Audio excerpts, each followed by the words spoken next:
Taong 2004 natapos ang huli kong skate session. Ngayong 2026 na, mas matanda na, mas mabigat na, at marahil mas madali nang masaktan. Pero may isang bagay akong gustong malaman.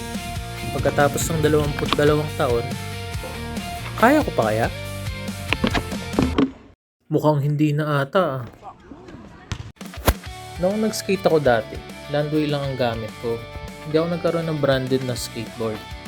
Pero kahit na budget meal lang ang skateboard na gamit ko, doon ako natutong mag-ollie, mag-pop shabit, kickflip, heel flip, barrel kickflip, 360 flip, switch nose blunt to laser flip. Di, joke lang. Tara nga, mag-skate na tayo. Ito nga pala yung skateboard setup ko. Maple blank deck ng Northside, independent rocks, mini logo na gulong at Bronson na bearing. So bago tayo gumawa ng tricks, importante na maayos na yung ride natin. So tignan natin kung nandun pa yung balance natin. Okay, maayos pa naman yung ride ko. Pwede na tayong mag-proceed sa ollie. Pangit. Parang beginner talaga. Palit tayo ng angle ng camera. Tingin ko nasa angle lang yan. Yan na. Sabi na eh. Ito na, nafe-feel ko na. Tatalo na to. Oh, ayun na oh.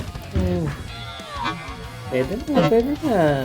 Okay, ulitin natin tong ollie. Dapat mas maganda yung landing natin. Okay, mukhang okay na yan. Maganda na yung balance ko pag land.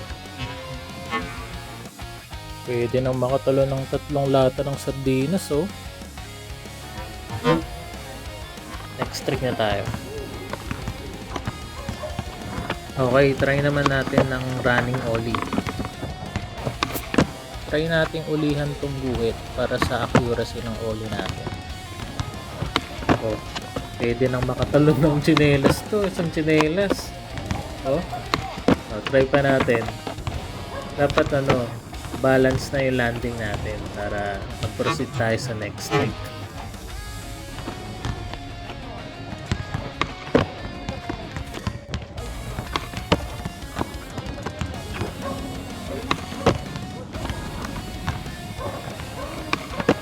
Okay na siguro yan.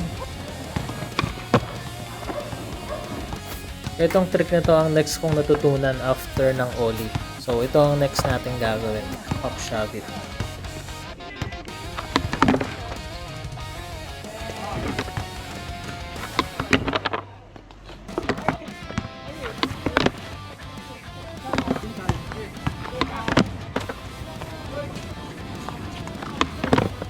Oh, ayun na, montik na. I-feel ko na. Malapit na natin tong ma-land.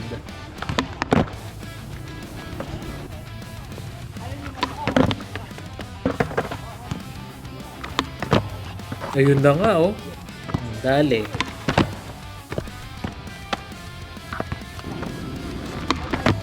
Air catch, air catch. Nice, nice.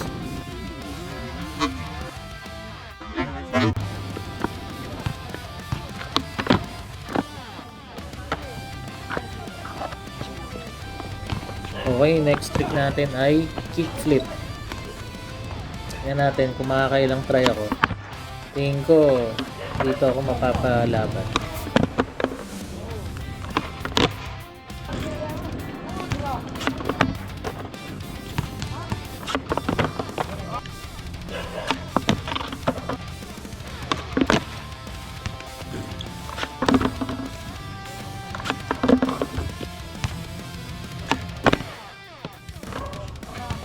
Okay nga muna ng malalim. Pagod na ako. Kanina pa ako talon ng talon eh.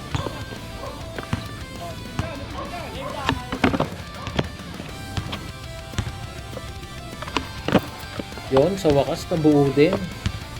Hinihingal na ako eh. Ang taas ng talon oh. Pero yung board mababa lang. Pero okay na yan kasi maganda naman yung pagka-land natin eh. Di ko na ulitin, next trick na tayo. Dahil sa nabuo na natin ang pop shabit at kickflip, ang next trick naman natin ay yung varial kickflip. Pagko-combine lang yung pop shabit at kickflip.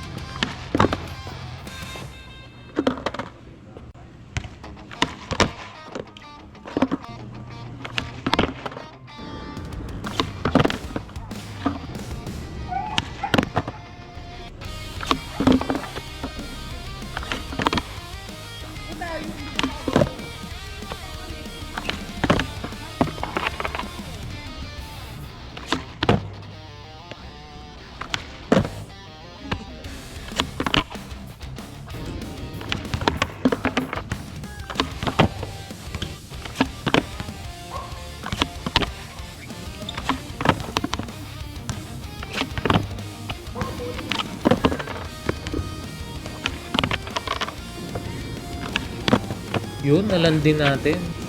Pero ulitin natin kasi hindi maganda yung pagland ko eh. Tingin ko mas mabubuo ko pa ng mas maganda to. Yun. Okay na to. Pagod na ako eh. Next trick naman natin, 360 flip.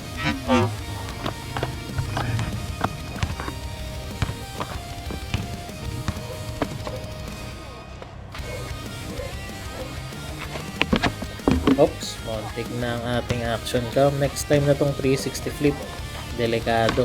Kill flip na lang muna gagawin natin.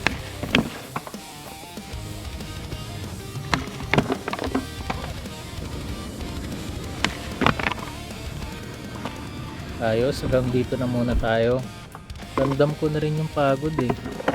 Pero masaya lang isipin na pagkatapos ng 22 years, nagagawa ko pa rin yung mga tricks ko nung kabataan ko. Ollie, pop shavit, kickflip, varial kickflip. Hindi man kasing taas o kasing linis gaya nun, pero nandun pa rin pala yung muscle memory. Para sa akin, panalo na yun. Salamat sa panonood. Kita-kits ulit sa susunod na session. Kung di sasakit tuhod ko.